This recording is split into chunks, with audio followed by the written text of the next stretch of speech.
Welcome, dear listener, to a journey not through bustling streets or hurried times, but into the quiet depths of history, a gentle exploration designed to soothe your mind as twilight softly settles around you. Tonight we turn our gaze towards a place of enduring mystery, a monument that has stood silently for millennia on the verdant plains of England, gathering stories with every passing breeze and every shifting shadow.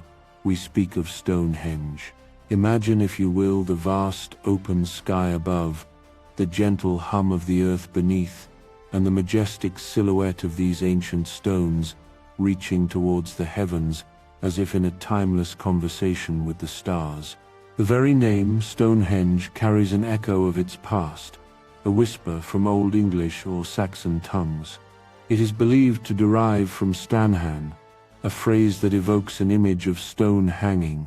Perhaps, to the eyes of those who walked these lands long ago, its structure, with two uprights supporting a horizontal crossbeam, might have subtly resembled the gallows seen in the Middle Ages. But fear not this ancient comparison, for there is no darkness in its modern contemplation, only a profound sense of wonder and a deep, calming mystery that invites us to ponder, to imagine, and ultimately, to rest. For centuries, Stonehenge has been much more than just a collection of stones. It has been one of the world's most magnificent enigmas, a grand circle of colossal stones, some weighing an astonishing 50 to 70 tons, rising with quiet dignity from the gentle undulations of the English countryside. These were shaped and placed by hands long since turned to dust, by people whose names we may never know, and for reasons that have until recently remained shrouded in the mist of time and conjecture. The sheer scale of the achievement itself stirs a gentle amazement. How, we might softly ask, could such immense weights have been carefully moved into their precise positions? And even more astonishingly, how were some of these stones, known as the bluestones, transported all the way from the distant quarries of Wales, hundreds of miles away, to their resting place here on Salisbury Plain? The spotted dolerite, a distinctive type of bluestone, speaks of a journey that defies easy explanation, a testament to an ambition and a resolve that whisper across the ages. For generations, people have looked upon Stonehenge and offered their theories, each a thread in the rich tapestry of its lore. Was it an ancient calendar, meticulously marking the passage of days and seasons? Was it a sacred place of worship, where ancient rituals unfolded under the watchful eye of the sun and moon? Or perhaps, was it something far stranger, a purpose so profound, and perhaps so simple, that it has evaded our modern comprehension for centuries? The answers have remained elusive, yet the questions themselves have a comforting, repetitive rhythm, much like the gentle lapping of waves on a distant shore, inviting us to simply listen and wonder. But now, after years of patient excavation, careful scanning, and meticulous analysis, scientists believe they have begun to peel back the layers of this ancient enigma. They propose that they have uncovered evidence that could fundamentally alter much of what we thought we knew about this monumental structure. To the untrained eye, some of these findings might seem like small details, mere fragments of rock or subtle shifts in geological understanding. Yet to those dedicated researchers, these quiet clues, found nestled beneath the soil and deeply embedded within the very stones themselves, are beginning to tell a story. A story that is perhaps far more astonishing than any of the legends have ever dared to hint. Tonight we will reveal some of these discoveries, inviting you to allow your mind to drift gently with the unfolding narrative, as if listening to a quiet secret finally brought into the light. The Stonehenge mystery, slowly, gracefully being illuminated by the soft glow of scientific inquiry. For countless centuries, Stonehenge has been enveloped in a veil of profound mystery, its majestic sarsen stones, and its smaller, yet equally significant, bluestones igniting spirited discussions and thoughtful debates among historians, archaeologists, and scientists alike. But now it seems one of its greatest and most perplexing puzzles The precise origin of these iconic smaller stones may at last be yielding its secrets. The gentle beam of scientific inquiry has focused its light upon a single, unassuming rock, a quiet protagonist in this ancient drama, the Newell boulder. This football-sized stone, first unearthed nearly a century ago, has for decades been a point of contention and division among experts, a tiny enigma within the colossal monument. Its very presence prompted fundamental questions about the forces that shaped the ancient landscape and the ingenuity of its earliest inhabitants. Did it arrive at Salisbury Plain by natural means, perhaps carried vast distances from Wales by the slow, irresistible power of ancient glaciers, scraping across the land during a bygone ice age? Or was it, against all odds, deliberately and painstakingly hauled by human hands, through sheer determination and collective effort, across more than 125 miles of challenging terrain, thousands of years ago? These were the quiet whispers of uncertainty that surrounded this modest boulder. A dedicated team, under the thoughtful guidance of Professor Richard Bevans from Aberystwyth University, embarked on a quest to resolve this age-old debate. They set out to meticulously uncover the truth, using an array of sophisticated tools and techniques.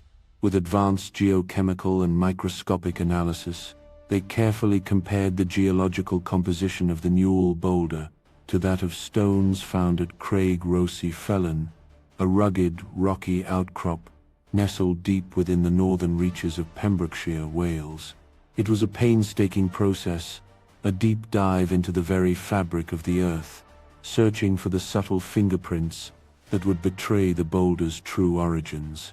The results, when they emerged, were remarkably striking, painting a clear and compelling picture. The Newell boulder, with its unique mineral structure and chemical signature, proved to be an exact geological match with the stones from Craig Rosy Felin. Crucially, their analysis revealed no discernible evidence that it was a glacial erratic, a term used for rocks randomly deposited by retreating ice sheets. This finding was significant, for it meant that the boulder had not been merely dropped by the indifferent forces of nature. Instead, the scientific evidence pointed overwhelmingly to a different, far more deliberate conclusion. The Newell boulder was almost certainly moved by Neolithic people. These ancient builders, it was discovered, were already actively quarrying stone in that very Welsh location, as far back as 3000 BCE. Imagine the scene: skilled hands working with primitive tools, selecting and shaping these stones, driven by a purpose we are only now beginning to fathom.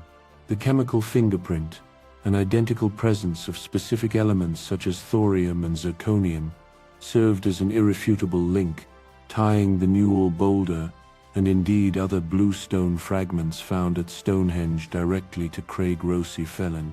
It was like finding a perfect match in a vast ancient puzzle, a quiet affirmation of human endeavor. The study's revelations did not stop there.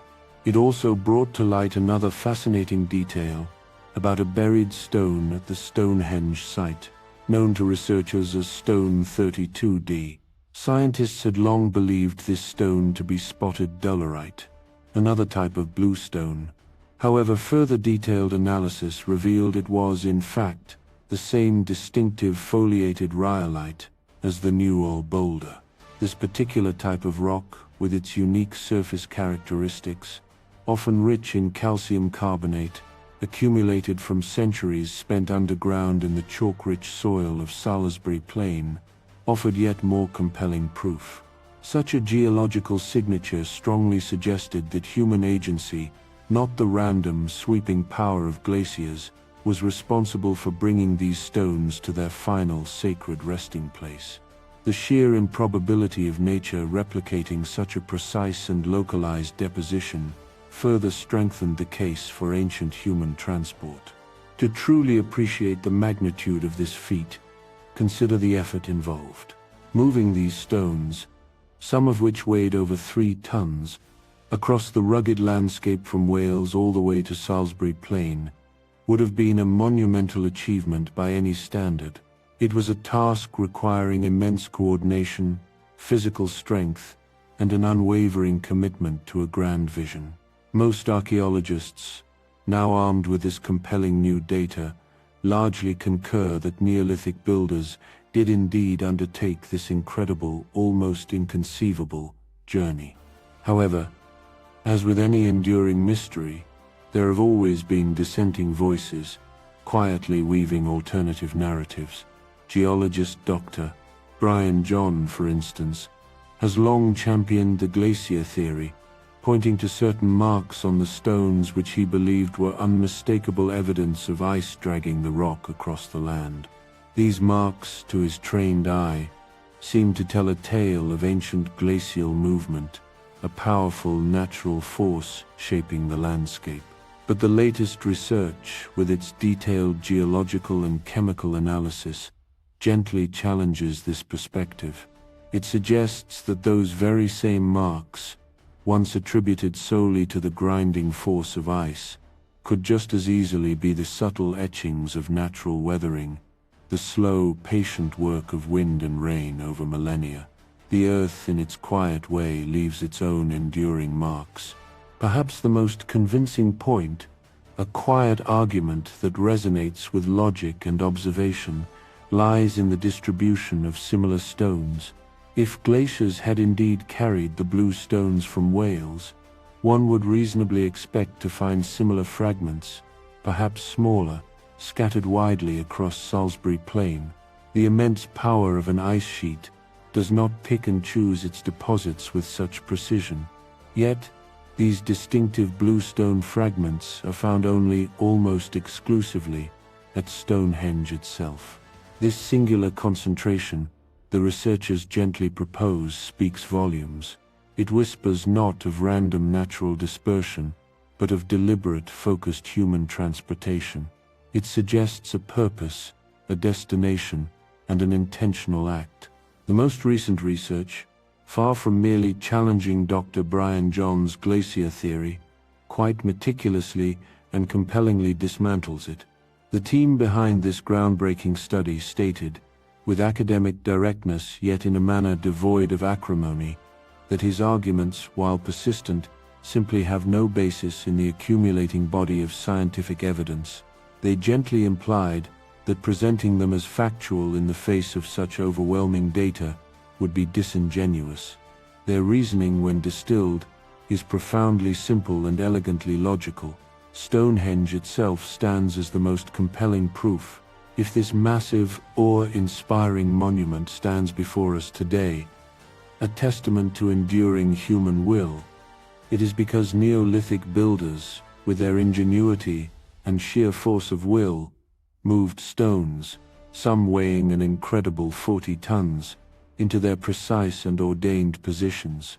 Unless we are to believe in a fantastical scenario where these enormous slabs just happened to be lying perfectly where they needed to be, ready for assembly, they had to be transported. Whether that journey was a mere few meters or hundreds of kilometers across challenging landscapes, the fundamental act of transport was undeniable.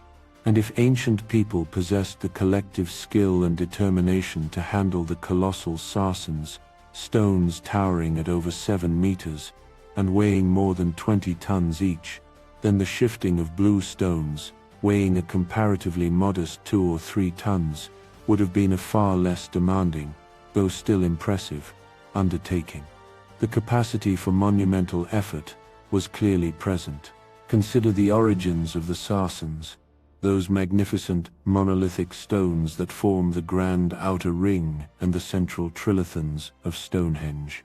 These came from West Woods in Wiltshire, a distance of approximately 20 miles, a considerable journey certainly, but within the bounds of what human communities could achieve with concerted effort. Even more astonishing, the famous altar stone, a singular piece within the inner sanctum of Stonehenge, was brought all the way from Scotland. This remarkable journey, spanning nearly 470 miles, stands as irrefutable evidence. It proves beyond any reasonable doubt that long-distance stone transport was not only possible, but actively undertaken thousands of years ago. It speaks to a level of connectivity and ambition in Neolithic Britain that we are only now truly appreciating. We may never fully uncover the exact methods these ancient engineers employed, the precise sequence of levers, rollers, and human strength that brought these giants across the land.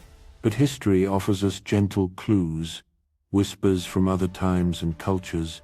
Indigenous communities, even in more recent epochs, have demonstrated the incredible feat of moving multi-ton stones over great distances, using nothing more than the ingenuity of ropes, the simple efficiency of wooden sledges, and the careful preparation of trackways. All of these tools, basic yet effective, would have been readily available to the builders of Stonehenge. It is a testament to the power of collective will and practical wisdom, passed down through generations. And that, in part, is what makes Stonehenge so profoundly remarkable, setting it apart from other ancient constructions. While most Neolithic stone circles were built with whatever suitable rocks lay close at hand, gathered from the immediate vicinity, Stonehenge was constructed almost entirely from stones brought from afar, some from incredibly distant locales.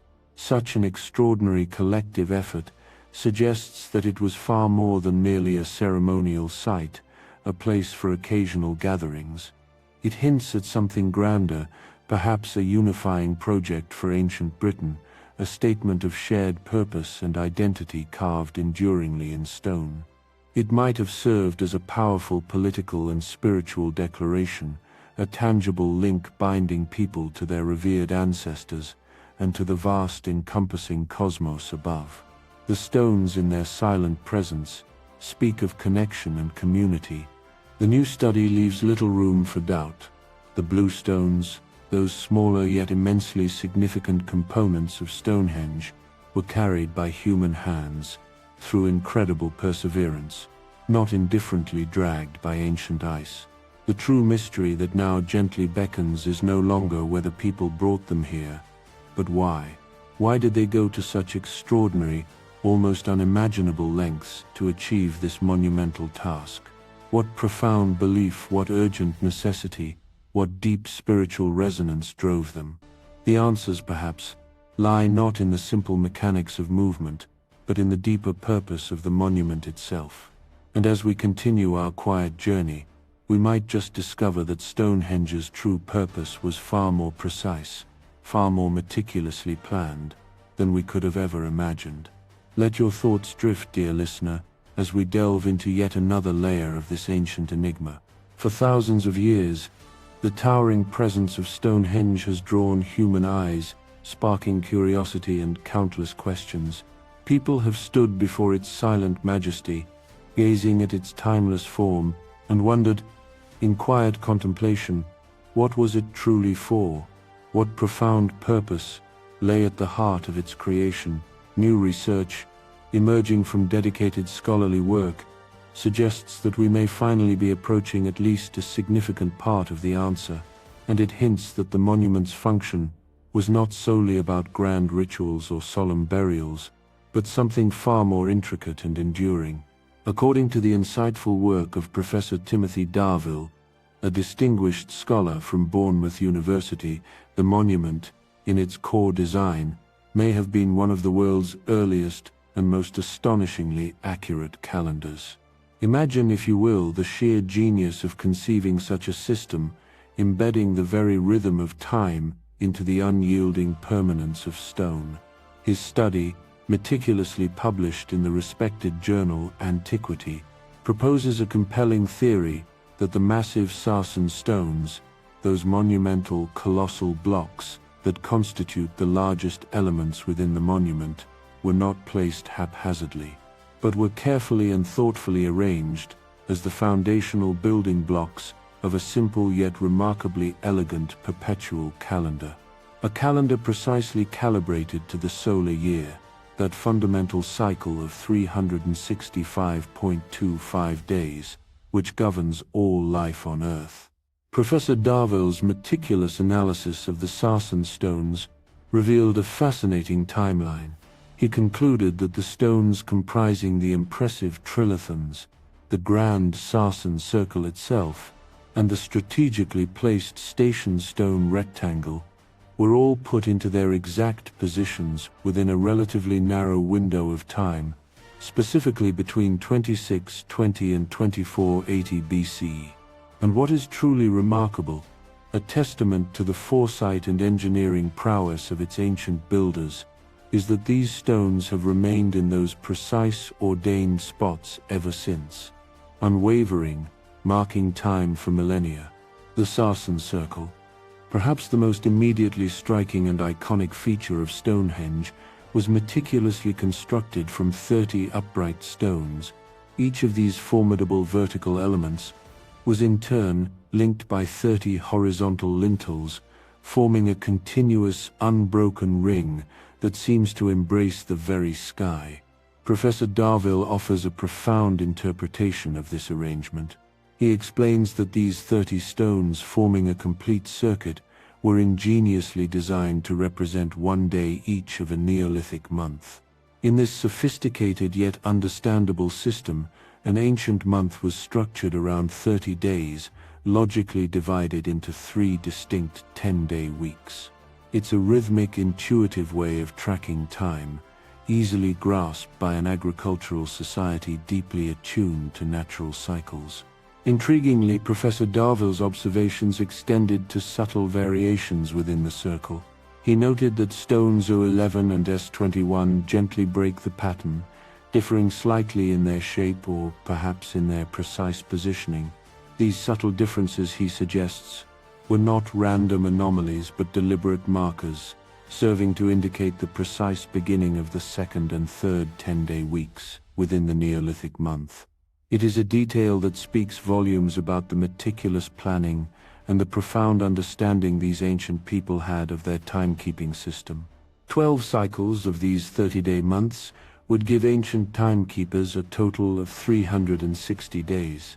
But one might softly wonder, what about the remaining crucial days in a complete solar year? The ancient builders, with their profound understanding of celestial mechanics, had an ingenious solution for this as well.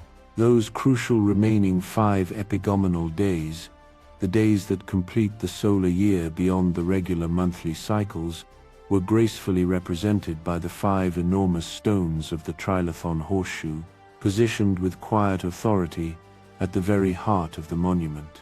These stones, thoughtfully arranged from smallest to largest, accounted for these final 5 days, which were likely set aside for significant special festivals or profound religious observances, moments of heightened spiritual connection that would have punctuated the annual cycle. Even more impressive, and a testament to their advanced observational skills, Stonehenge's builders may have accounted for the subtle but critical phenomenon of leap years. The 4 station stones, strategically arranged in a precise rectangle on the outer perimeter of the monument, provided a clever mechanism for this. They allowed for the careful addition of an extra day every 4th year, a cosmic adjustment essential to keep the calendar in perfect harmonious sync with the sun's enduring cycle. This level of astronomical precision, embedded within a monumental structure, speaks to an astonishing sophistication in a society that operated without the benefit of written records.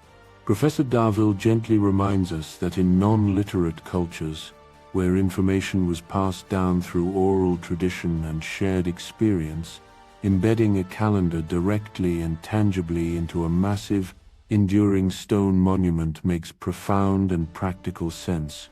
Such a visible, permanent time marker would have been absolutely vital for farming communities, providing indispensable guidance on the optimal times to plant their precious crops, when to joyously celebrate harvest festivals, or when to respectfully honor specific deities with appropriate ceremonies. It was a rhythmic pulse for their very Stonehenge, that ancient enigma, has long been a place of silent observation, of celestial alignment, and perhaps, as new research suggests, it may have been much more. It might also have been meticulously built, not just to be seen, but to shape sound in truly extraordinary ways, creating an acoustic experience unlike any other. A recent study, conducted by brilliant acoustics engineers at the University of Salford, gently posits that this prehistoric stone circle was ingeniously designed to amplify voices and music, crafting an intimate soundscape that would have been largely hidden and distinct from the surrounding outside world. Imagine the hush, the resonance, the soft reverberation within its ancient confines. To delicately uncover these elusive acoustic secrets, the dedicated team embarked on an ambitious and painstaking project. They meticulously constructed a 1/12 scale replica of the monument, a miniature Stonehenge they affectionately named Minihenge. Every curve, every height, and every subtle gap of the original monument, as it stood proudly around 2500 BCE, was painstakingly recreated. This was achieved through the precise use of laser scans provided by historic England, ensuring an astonishing level of accuracy. Missing stones, those silent absences in the modern ruin, were meticulously restored to their ancient positions, based on the very latest archaeological evidence, totaling an impressive 157 stones in all. The miniature stones themselves were carefully 3D printed and then treated with specialized materials to mimic the authentic acoustic qualities of the real sarsen and bluestones, resulting in arguably the most precise acoustic reconstruction of Stonehenge ever attempted. Testing for this remarkable endeavor took place not under the open sky, but within the university's specialist anechoic acoustic chamber, a space designed to absorb all echoes and external sounds, creating a pristine environment for sonic experimentation. Here, modern speakers and microphones gently replaced the imagined voices and drums of Neolithic times, allowing for controlled and precise measurements. Due to the smaller scale of the model, all sounds were played 12 times higher than normal, shifting them ingeniously into the ultrasonic range, where scientific instruments could accurately capture their nuances. The results, when analyzed, were truly astonishing and spoke volumes about the ancient design. Inside the carefully reconstructed circle, voices carried with remarkable clarity and presence. The unique arrangement of the stones, it was discovered, amplified sound by more than 4 decibels, a significant boost, and critically, it did so without creating any discernible echoes. Furthermore, and perhaps even more remarkably, the structure acted as an effective barrier, blocking most outside noise from intruding upon the inner sanctity of the circle. This meant that conversations or music, softly played at the very center of the monument, could be heard perfectly and intimately within the inner ring of stones, but barely at all, if at all, beyond its perimeter. You'd think the sound would just vanish into the open air, mused lead researcher Trevor Cox, his voice betraying a hint of wonder. But the stones actually bounce it back and forth, creating this beautiful, contained resonance. It's quite magical, really. This clever and deliberate design, whether consciously intended for acoustics or a happy byproduct of astronomical alignment, strongly suggests that the profound rituals and sacred ceremonies held at Stonehenge were meant for a select, privileged audience, specifically those standing within the hallowed confines of the stone ring. Meanwhile, the broader gathered community, perhaps positioned respectfully outside the circle, could only watch, experiencing the visual spectacle without fully partaking in the intimate sonic experience. The monument's massive, imposing size might have been primarily built to impress the many, to convey power and scale to all who beheld it, but its unique sound was, it appears, reserved for the discerning ears of the chosen few. As researchers continued their meticulous work with the Minihenge model, they ventured into further experimentation. They explored different arrangements of the stones, reflecting archaeological evidence that the monument, far from being static, was reconfigured and subtly altered several times over its long and evolving history. Surprisingly, these structural changes while visible, made almost no discernible difference to how the sound behaved within the circle. To the sensitive human ear of a Neolithic participant, the acoustics would have felt consistently the same, a constant enveloping presence. This intriguing finding hints at a nuanced understanding of Stonehenge's design priorities. While sound undoubtedly played a significant, perhaps even vital role in the overall experience of the monument, it likely wasn't the sole or even the primary reason for the precise placement of the stones. Most experts, even after this acoustic revelation, still largely agree that astronomical alignment, the meticulous tracking of the sun, the moon, and the subtle shifts of the seasons, was the overarching, guiding principle behind the monument's grand design. The celestial dance, it seems, remained paramount. Yet, the monument's musical qualities continue to gently fascinate and inspire contemplation. Stonehenge hums when the wind blows hard, observes musicologist Rupert Till, who has dedicated his studies to its unique acoustics. He speaks of an ambient, almost living sound that emanates from the stones themselves. Some ancient observers, perhaps, believed that certain smaller stones were chosen not merely for their visual appearance or their convenient location, but for their inherent acoustic properties. When struck, these particular stones produce a resonant, almost bell-like tone, echoing with an otherworldly quality, not unlike a metallic gong.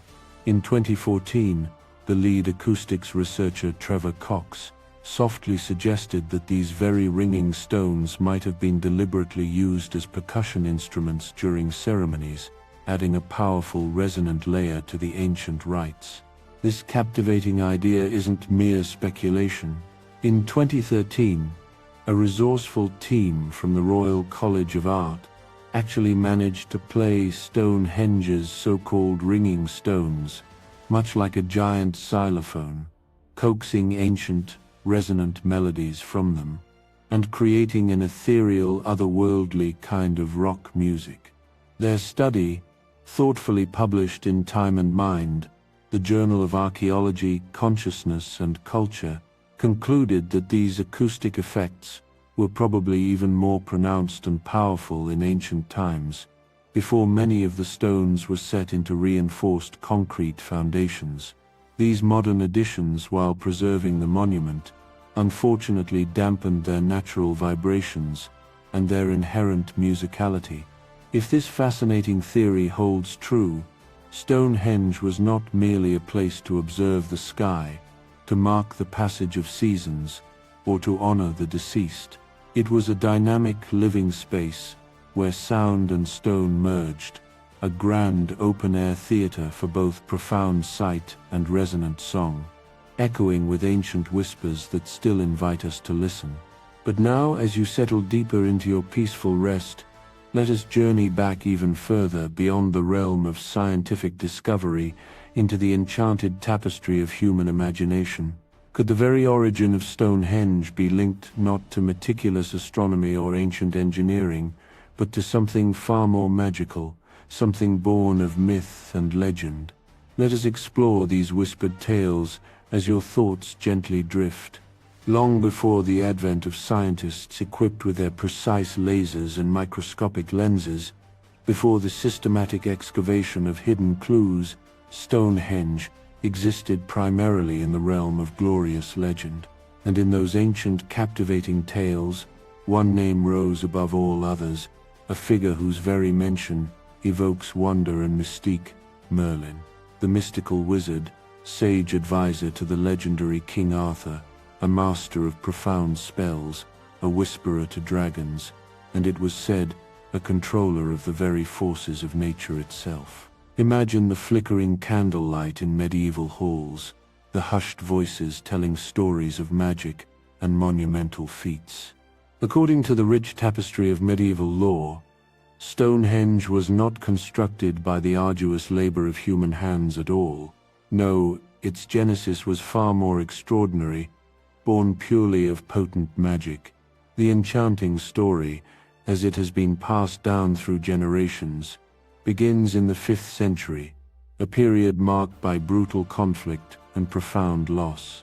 Following a devastating massacre of British nobles by invading Saxons, a tragic event that left deep scars, King Aurelianus Ambrosius, uncle to the future King Arthur, was seized by a powerful desire. He wished to honor the fallen with a monument, a lasting tribute unlike anything ever seen before. Ordinary stone, he felt, would simply not suffice. He yearned for something eternal, something imbued with inherent mystical power, a symbol of healing and remembrance. It was Merlin, the wise and enigmatic wizard, who held the astonishing answer. In the distant emerald lands of Ireland, he proclaimed, stood a magnificent circle of giant stones. These stones, placed there by ancient mighty giants themselves, were whispered to possess mystical healing powers. They were known as the Giant's Ring. Their fabled origins, traced back through the misty legends, spoke of a journey from far-off Africa, brought to Ireland by beings of supernatural might.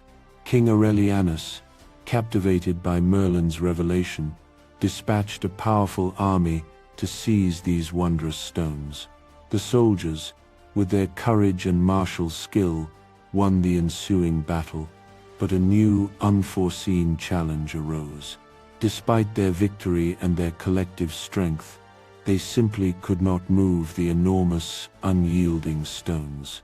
It was at this critical juncture that Merlin, with his characteristic calm and profound command, stepped forward, summoning his immense magical power, a force that bent the very fabric of reality. He effortlessly lifted the colossal megaliths into the air. With a gesture, or perhaps merely a thought, he guided them across the vast expanse of the sea, transporting them, as if they were mere pebbles, to their new home on Salisbury Plain. There, with precision and artistry, he arranged them into the sacred circle we reverently know today. This captivating tale first appeared within the pages of Geoffrey of Monmouth's influential 12th century work, Historia Regum Britannia, the history of the kings of Britain. This remarkable chronicle was a vibrant blend of existing folklore, a deep sense of national pride, and the author's own poetic imagination. For centuries, this narrative, imbued with the allure of magic and the grandeur of legendary figures, was widely accepted as truth. Many people, in a world where explanations for the inexplicable often turned to the supernatural, genuinely believed that giants, powerful wizards, or other potent supernatural forces had indeed raised Stonehenge.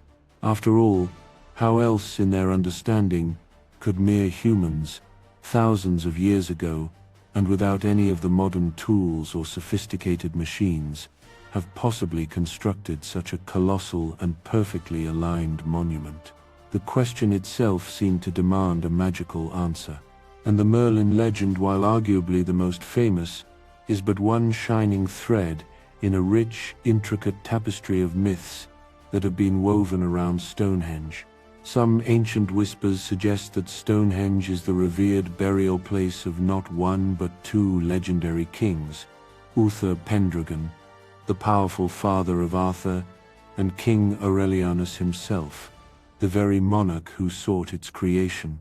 Other tales claim its origins predate even the biblical flood, suggesting its connection to a lost, ancient civilization, perhaps even survivors from the mythical continent of Atlantis, their legacy carved in stone. Even the mighty Romans, under the command of Julius Caesar, looked upon Stonehenge and believed it to be the impressive work of the ancient Druids, mystics and scholars of the British Isles.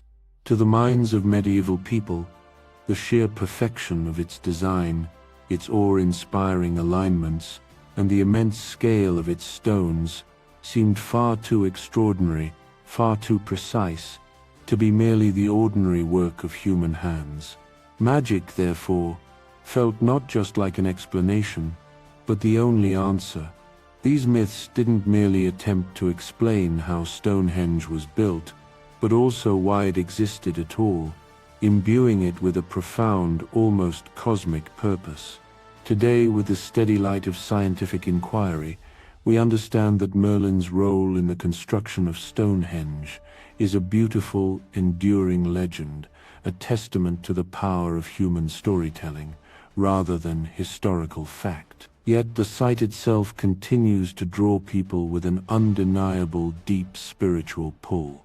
Modern druids and pagan groups still gather there during the significant summer and winter solstices, reverently honoring the very same solar alignments that the ancient builders so meticulously marked. It turns out that in their spiritual connection to the cycles of the sun, they are, in a profound sense, closer to the truth than they might at first realize. Not through sorcery or giants, but through sophisticated astronomy and a deep reverence for the natural world. In the end, the real story of Stonehenge, as it gently unfolds before us, is not about sorcery or mythical giants. It is a far more human, and arguably more miraculous, narrative. It is the story of generations of humans working tirelessly and cooperatively over many centuries, driven by a profound vision. They created a monument that in its very essence blended ritual with mystery and infused the earthly landscape with cosmic meaning, a testament to human endurance, ingenuity, and spiritual aspiration. Yet, beyond the enchanting myths and the meticulous science, beyond the known solar alignments, lies another cosmic clue, a secret connection that may have been observed in the quiet depths of the ancient night sky. Let your thoughts wander, dear listener, as we uncover this final luminous secret. For centuries we have gazed upon Stonehenge and known with breathtaking certainty that it was constructed with an astonishing precision to align with the sun. This celestial dance is most vividly observed on the summer solstice, when the first golden rays of dawn appear directly over the heelstone, a solitary sentinel at the monument's entrance. These radiant beams then journey deep into the very heart of the ancient structure, illuminating its core with a sacred light. Conversely, in the depths of winter, the sunset aligns with an equally perfect grace, slowly slipping away to the southwest, just beyond the embrace of the stone circle. These solar connections are a testament to the profound astronomical knowledge of its builders, a rhythmic heartbeat connecting earth and sky. But now scientists, with their quiet patience and observant minds, are embarking on an investigation into something even more mysterious, a subtle cosmic rhythm that could reveal another layer of Stonehenge's profound purpose, the captivating possibility that its ancient builders also designed it to meticulously track the moon. Imagine the ancient sky gazers, not just watching the sun, but patiently observing the more complex, elusive dance of our nocturnal companion. The crucial clue to this lunar connection lies in a rare and spectacular astronomical event known as a major lunar standstill. This phenomenon, often overlooked in our modern, brightly lit world, occurs only once every 18.6 years. During this remarkable period, the points on the horizon where the moon rises and sets reach their most extreme northern and southern limits. It is a slow-moving, majestic cosmic rhythm, one that would have required ancient observers decades of patient, dedicated watching to fully comprehend and incorporate into their monumental design. It speaks of intergenerational knowledge, passed down with reverence. Now, with another major lunar standstill gracefully appearing on the horizon in our own time, researchers from the esteemed universities of Oxford, Leicester, and Bournemouth, in a collaborative partnership with English Heritage and the Royal Astronomical Society, are seizing this extraordinary chance. They are conducting a comprehensive year-long project to study this rare alignment directly from Stonehenge itself. This unique opportunity allows them to walk in the footsteps of those ancient observers, to witness the moon's extreme ballet firsthand from the very vantage point the builders themselves experienced. Central to this intriguing theory are the 4 station stones, which once formed a large, precise rectangle around the monument's perimeter. Only two of these magnificent stones still stand proudly today, silent witnesses to millennia of lunar and solar cycles. However, some archaeologists hold the belief that their precise positions were deliberately chosen to mark the moon's most extreme rise and set points during these rare standstills. This year-long project will involve careful recording of measurements, capturing intricate light patterns and the interplay of shadows, and meticulously testing whether Stonehenge was indeed constructed, not just to honor the life-giving sun, but also to revere and track the mystical ever-changing moon.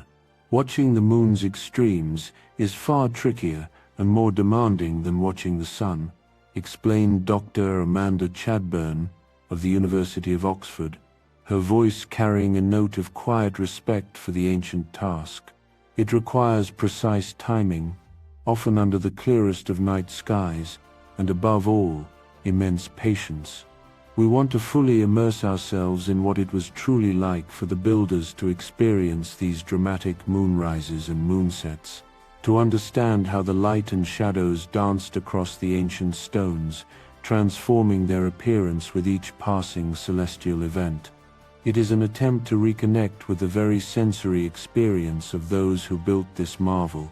Stonehenge's connection to the moon might extend back to its very earliest days, around 3000 BCE, when it served as Britain's largest Neolithic cremation cemetery.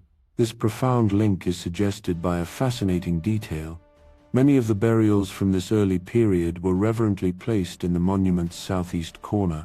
This exact location, strikingly, is precisely where the moon reaches its most southerly rise during a major lunar standstill. It suggests an early, perhaps deeply spiritual, recognition of this specific lunar phenomenon. Later, around 2500 BCE, when the massive sarsen stones and the 4 station stones were added, this ancient tradition, this profound connection to the moon, may have been powerfully cemented and formalized, woven into the very fabric of the evolving monument. Over the countless centuries that have passed since its monumental construction, Stonehenge, despite its immense strength and enduring presence, has faced many challenges. It has endured the ravages of time, the indifference of neglect, and perhaps, most surprisingly, the direct actions of people themselves. But how has this ancient marvel, this silent sentinel, managed to survive such varied assaults? Let us conclude our quiet journey tonight by reflecting on its remarkable resilience, allowing these final thoughts to gently guide you towards a deep and peaceful sleep. Stonehenge, this timeless monument, has surprisingly faced a persistent and often destructive adversary over the centuries.